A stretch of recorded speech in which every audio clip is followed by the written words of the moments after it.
Nagsimula ang pelikula sa kwento ng isang dalagang nagngangalang Tanya. Siya ay lumaki sa probinsya at nagpasya na magtungo sa Maynila upang maghanap ng trabaho at magkaroon ng mas maayos na kinabukasan. Bukod dito, layunin din niyang hanapin ang kanyang ina na matagal nang nawala sa kanilang buhay. Bata pa lamang sila nang iwanan sila ng kanilang ina dahilan upang ang kanilang ama na lamang ang mag-isang nag-aruga at nagpalaki sa kanila. Ang mga karanasang ito ang humubog sa pagkatao ni Tanya at nagtulak sa kanya na harapin ang mga hamon ng buhay sa lungsod. Nag-apply siya sa isang resto bar bilang waitress at siya ay in-interview ng manager na si Pinky. Gayunpaman, labis ang kanyang kaba dahil unang beses pa lamang niya sa Maynila. Habang kinakausap siya ni Pinky, isang lalaking nagngangalang Ador ang palihim na nakamasid kay Tanya na may halong pagnanasa. Sa huli, ipinaalam ni Pinky na siya ay tanggap na sa trabaho at maaari nang magsimula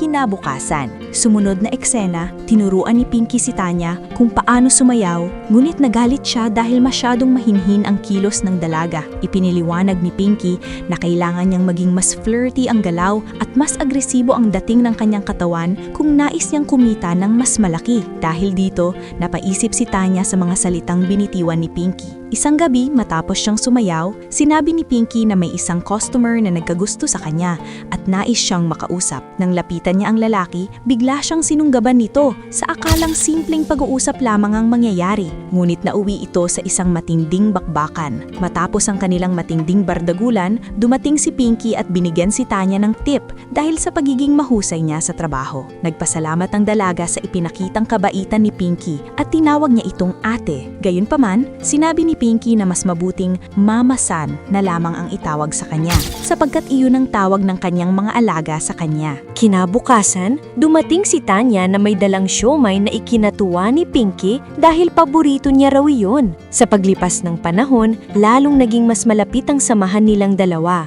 at itinuring ni Tanya si Pinky na parang tunay na ina. Gayunpaman, hindi nila namamalaya na nagsisimula ng magselos si Sonia kay Tanya dahil napupunta na sa dalaga ang halos lahat ng atensyon ni Pinky. Sa sumunod na araw, habang bumibili sila sa palengke, palihim na nakamasid si Ador kay Tanya.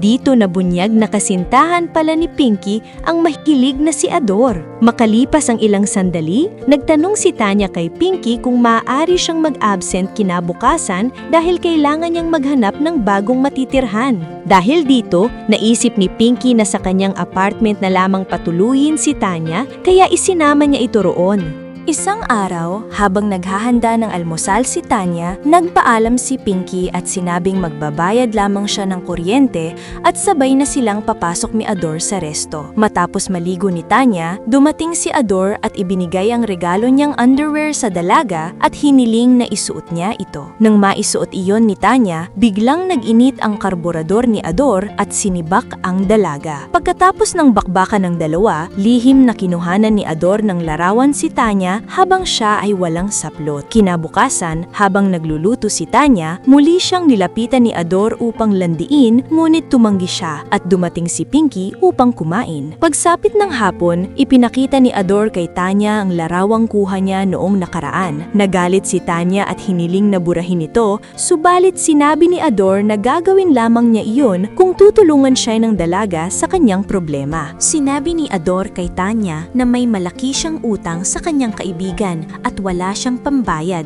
Bilang kapalit daw ng utang, gusto raw ito na matikman si Tanya. Dahil sa pananakot at dahil wala siyang ibang mapagpipilian, napilitan na lamang si Tanya na pumayag sa gusto ni Ador. Pagdating ng lalaki sa apartment, masaya itong umakyat at nakita si Tanya na naghihintay na. Bago magsimula ang bakbakan, kinuha ni Tanya ang cellphone ni Ador at agad niyang binura ang mga larawang kuha sa kanya. Pagkaalis ni Ador, saka nagsimula ang matinding bakbakan ng dalawa. Kinagabihan, pag-uwi ni Pinky ay nadatnan niyang umiinom si Ador. Sinubukan siyang lambingin ni Ador, ngunit tumanggi si Pinky dahil pagod siya mula sa trabaho. Dahil dito, nagalit si Ador at sinaktan si Pinky, kaya umiiyak itong pumasok sa kanilang kwarto. Nang gabing iyon, habang mahimbing na natutulog si Pinky, bigla siyang nagising at napansing wala si Ador sa kanyang tabi. Lumabas siya ng kwarto at may narinig na kakaibang ingay mula sa silid ni Tanya. Pagbukas niya ng pinto, nadatnan niya ang dalawa na magkasama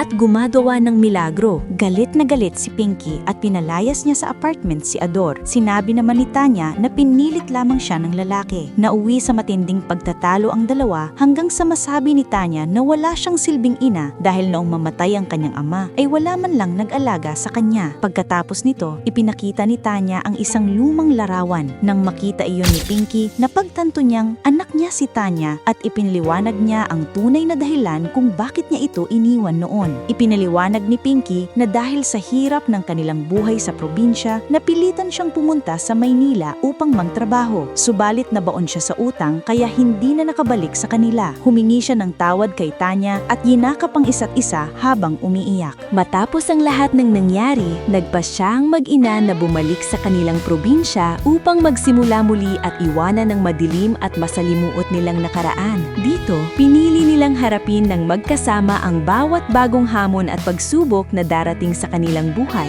Sa kanilang muling pagkakasama, unti-unti nilang naibalik ang tiwala at pagmamahalan sa isa't isa at natutunan nilang sa kabila ng lahat ng hirap at sakit, ang pamilya at pagkakaisa ang pinakamahalagang sandigan upang magpatuloy at magtagumpay sa buhay.